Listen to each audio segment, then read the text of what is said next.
ಯಾವ ರೀತಿಯಾಗಿ ಷಡ್ಯಂತ್ರ ನಡೆದಿತ್ತು ಅನ್ನೋದರ ತನಿಖೆ ಇನ್ನೂ ಕೂಡ ನಡೀತಾ ಇದೆ. ಇದೀಗ ಇದರಲ್ಲಿ ಮತ್ತೊಂದಷ್ಟು ಡೆವಲಪ್ಮೆಂಟ್ಸ್ ಗಳಾಗ್ತಾ ಇದೆ. ದಿಢೀರ್ ಸಿಎಂ ಭೇಟಿ ಮಾಡಿದ ಎಸ್ಐಟಿ ಮುಖ್ಯಸ್ಥ ಬೆಳಗಾವಿಗೆ ಬಂದು ಸಿಎಂ ಭೇಟಿ ಮಾಡಿದ್ದಾರೆ ಪ್ರಣವ್ ಮೊಹಂತಿ.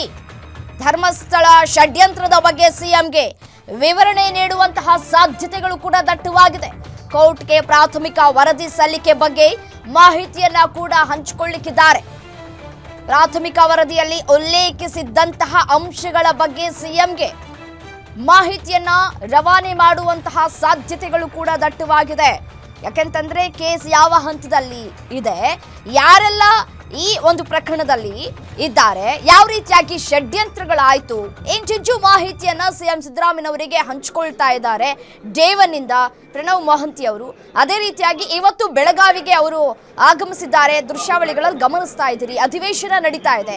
ಈ ಸಂದರ್ಭದಲ್ಲಿ ಮತ್ತೊಂದು ಕಡೆ ಡೆವಲಪ್ಮೆಂಟ್ಗಳಾಗ್ತಾ ಇದೆ. ಧರ್ಮಸ್ಥಳ ವಿರುದ್ಧ ಬುರುಡೆ ಬಿಟ್ಟಿದ್ದಂತಹ ಪ್ರಕರಣಕ್ಕೆ ಸಂಬಂಧಪಟ್ಟಂತೆ ಕೇಸ್ ಇನ್ನೂ ಕೂಡ ತನಿಖೆಯ ಹಂತದಲ್ಲಿದೆ. ಬಟ್ ಆದ್ರೆ ಈಗ ಏನಾಗಿದೆ, ಪ್ರಾಥಮಿಕ ತನಿಖೆ ಏನವರು ಇಲ್ಲಿ ಉಲ್ಲೇಖವನ್ನು ಮಾಡಿದ್ದಾರೆ, ಕೋರ್ಟ್ಗೆ ಏನ್ ಸಬ್ಮಿಟ್ ಮಾಡ್ತಾ ಇದ್ದಾರೆ ಅನ್ನುವಂತಹ ವಿಚಾರಕ್ಕೆ ಸಂಬಂಧಪಟ್ಟಂತೆ ವರದಿಯನ್ನ ಒಪ್ಪಿಸೋದಕ್ಕೆ ಪ್ರಣವ್ ಮೊಹಂತಿ ಅವರು ಕೂಡ ಆಗಮಿಸಿದ್ದಾರೆ. ಡೀಟೇಲ್ಸ್ ನೀಡ್ತಾರೆ. ಎಸ್.ಕೆ. ಮಂಜುನಾಥ್ ನೇರ ಸಂಪರ್ಕದಲ್ಲಿ ಜಾಯಿನ್ ಆಗಿದ್ದಾರೆ. ಮಂಜುನಾಥ್, ಸಿಎಂ ಸಿದ್ದರಾಮಯ್ಯನವರನ್ನ ಭೇಟಿ ಆಗೋದಕ್ಕೆ ಅಂತ ಹೇಳಿ ಇದೀಗ ಎಸ್ಐಟಿ ಮುಖ್ಯಸ್ಥ ಪ್ರಣವ್ ಮೊಹಂತಿ ಅವರು ಬೆಳಗಾವಿಗೆ ಆಗಮಿಸಿದ್ದಾರೆ. ಏನೆಲ್ಲ ಡೀಟೇಲ್ಸ್ ಅವ್ರ ಹತ್ರ ಹಂಚಿಕೊಳ್ಳಬಹುದು, ಮತ್ತೆ ಏನು ಸೂಚನೆ ಬರಬಹುದು ಸಿಎಂ ಕಡೆಯಿಂದ ಅಂತ ಹೇಳಿ?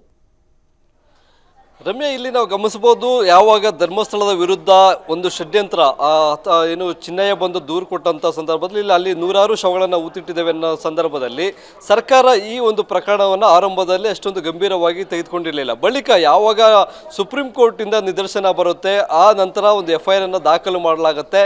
ಬಳಿಕ ಈ ಒಂದು ಆರೋಪಕ್ಕೆ ಸಂಬಂಧಪಟ್ಟಂತೆ, ಯಾಕೆಂದರೆ ಧರ್ಮಸ್ಥಳ ಅಂತಕ್ಕಂಥದ್ದು ಕರ್ನಾಟಕ ರಾಜ್ಯದಲ್ಲಿರ್ತಕ್ಕಂಥ ಒಂದು ಪವಿತ್ರ ಸ್ಥಳ, ಅಲ್ಲಿಗೆ ಸಾಕಷ್ಟು ಜನ ಭಕ್ತರು ಹೋಗಿರ್ತಾರೆ. ಆ ನಂಬಿಕೆಗೆ ಯಾವುದೇ ರೀತಿಯಾದಂಥ ಧಕ್ಕೆ ಬರಬಾರ್ದು ಅನ್ನೋ ನಿಟ್ಟಿನಲ್ಲಿ ಕೂಲಂಕುಷವಾಗಿ ಏನಿದೆ, ಇದರ ಆಳ ಅಗಲ ಇದೆ ಅನ್ನೋದ್ರ ಬಗ್ಗೆ ತನಿಖೆ ನಡೆಸೋದಕ್ಕೆ SITಯನ್ನು ರಚನೆ ಮಾಡಲಾಗುತ್ತೆ. ಅದರ ಮುಖ್ಯಸ್ಥರನ್ನಾಗಿ ಪ್ರಣವ್ ಮೊಹಂತಿ ಅವರನ್ನು ಸಹ ನೇಮಕ ಮಾಡಲಾಗುತ್ತೆ. ಇಲ್ಲಿ ಸಾಕಷ್ಟು ಜನರ ಒಂದು ತಂಡ, SIT ಟೀಮು ಅಲ್ಲಿ ಉತ್ಖನನ ಮಾಡಲಾಗುತ್ತೆ. ಅದಕ್ಕೆ ಸಂಬಂಧಪಟ್ಟಂತೆ ಇಲ್ಲಿವರೆಗೂ ನಡೆದಿರ್ತಕ್ಕಂಥ ತನಿಖೆ, ಅದರ ಪ್ರಗತಿಗೆ ಸಂಬಂಧಪಟ್ಟಂತೆ ಪ್ರಾಥಮಿಕ ತನಿಖಾ ವರದಿಯನ್ನು ಕೋರ್ಟ್ಗೆ ಸಲ್ಲಿಕೆ ಮಾಡಲಾಗಿದೆ. ಈ ಎಲ್ಲಾ ವಿಚಾರಗಳನ್ನ ತನಿಖೆ ನಡೆಯುವಂತಹ ಸಂದರ್ಭದಲ್ಲಿ ಅವರು ಒಂದು ಮಾತನ್ನ ಹೇಳ್ತಾರೆ, ಇದೆಲ್ಲವೂ ಕೂಡ ಷಡ್ಯಂತ್ರ, ಮುಂದಿನ ದಿನಗಳಲ್ಲಿ ಗೊತ್ತಾಗುತ್ತೆ ಅನ್ನುವಂತಹ ಮಾತುಗಳನ್ನ ಅವರು ಅವತ್ತೇ ಹೇಳಿದ್ರು. ಅದರ ಮುಂದುವರಿದ ಭಾಗವಾಗಿ ಇದು ಷಡ್ಯಂತ್ರ ಅನ್ನೋದು ಸಾಬೀತಾಗ್ತಾ ಇದೆ ಅಲ್ವಾ? ಖಂಡಿತವಾಗಿ ರಮ್ಯಾ, ನಾನು ಅದನ್ನೇ ಹೇಳೋದಕ್ಕೆ ಹೊರಟಿದ್ದೆ. ಈಗ ಈ ಎಲ್ಲ ತನಿಖಾ ಪ್ರಗತಿ ಏನಿದೆ ಅದಕ್ಕೆ ಸಂಬಂಧಪಟ್ಟಂತೆ ಮಾಹಿತಿ, ಅಂದರೆ ಈಗ ಮಾಧ್ಯಮಗಳಲ್ಲಿ ಇನ್ನು ಸುದ್ದಿ ಬಿತ್ತರವಾಗ್ತಾ ಇದೆ, ಈ ಸಂಬಂಧಪಟ್ಟಂತೆ ಯಾವ ಹಂತಕ್ಕೆ ತಲುಪಿದೆ, ಜೊತೆಗೆ ಕಳೆದ ಒಂದು ತಿಂಗಳ ಹಿಂದೆ SIT ಏನು ಒಂದು ಸಂಪೂರ್ಣವಾದಂಥ ಪೂರ್ಣ ವರದಿಯನ್ನು ಸಲ್ಲಿಕೆ ಮಾಡಿ ಕ್ಲೋಸ್ ಮಾಡುವ ಬಗ್ಗೆ ಸಹ ಒಂದು ತೀರ್ಮಾನವನ್ನು ವ್ಯಕ್ತಪಡಿಸಿತ್ತು. ಆದರೆ ಹೈಕೋರ್ಟಿನಲ್ಲಿ ಈ ಆರೋಪಿಗಳು ಜಾಮೀನು ಅರ್ಜಿಯನ್ನು ಸಲ್ಲಿಸಿದಂಥ ಸಂದರ್ಭದಲ್ಲೂ ಸಹ SPP ಆದಂಥ BN ಜಗದೀಶ್ ಅವರು ಆರೋಪಿಗಳು ಸುಳ್ಳು ಹೇಳಿದ್ದಾರೆ, ಅವರ ವಿರುದ್ಧ ಇನ್ನೂ ತನಿಖೆ ಬಾಕಿ ಇದೆ ಅಂತಕ್ಕಂಥ ಒಂದು ಮಾಹಿತಿಯನ್ನು ಹೈಕೋರ್ಟ್ಗೆ ಸಲ್ಲಿಸಿದ್ರು. ಈ ನಡುವೆ ಈಗ ಸೆಷನ್ನಲ್ಲಿ ನಡೀತಕ್ಕಂಥ ಸಂದರ್ಭದಲ್ಲಿ ಈ ತನಿಖೆಯ ಪ್ರಗತಿ ಇನ್ನೂ ಎಷ್ಟು ದಿನಗಳ ಕಾಲ ಬೇಕಾಗುತ್ತೆ, ಮತ್ತೆ ಆರೋಪಿಗಳ ವಿರುದ್ಧ ಸಂಗ್ರಹ ಮಾಡಿರ್ತಕ್ಕಂಥ ಸಾಕ್ಷಿಗಳಿರ್ಬೋದು, ಅವರ ವಿರುದ್ಧ ಹೇಳಿಕೆಗಳನ್ನು ಕೊಡ್ತಕ್ಕಂಥ ಸಾಕ್ಷಿಗಳು ಯಾರ್ಯಾರಿದ್ದಾರೆ, ಇವೆಲ್ಲದರ ಬಗ್ಗೆ ಮಾಹಿತಿಯನ್ನ ಪಡೆದುಕೊಳ್ಳೋದಕ್ಕೆ ಸಿಎಂ ಸಿದ್ದರಾಮಯ್ಯ ಅವರು ಇವತ್ತು SIT ಮುಖ್ಯಸ್ಥ ಪ್ರಣವ್ ಮುಖರ್ಜಿ ಅವ್ರನ್ನ ಕರೆದಿದ್ರು.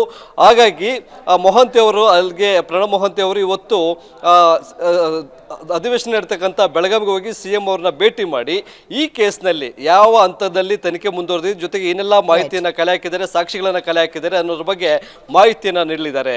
ರಮ್ಯಾ, ಥ್ಯಾಂಕ್ ಯು ತಮ್ಮ ಮಾಹಿತಿಗೆ.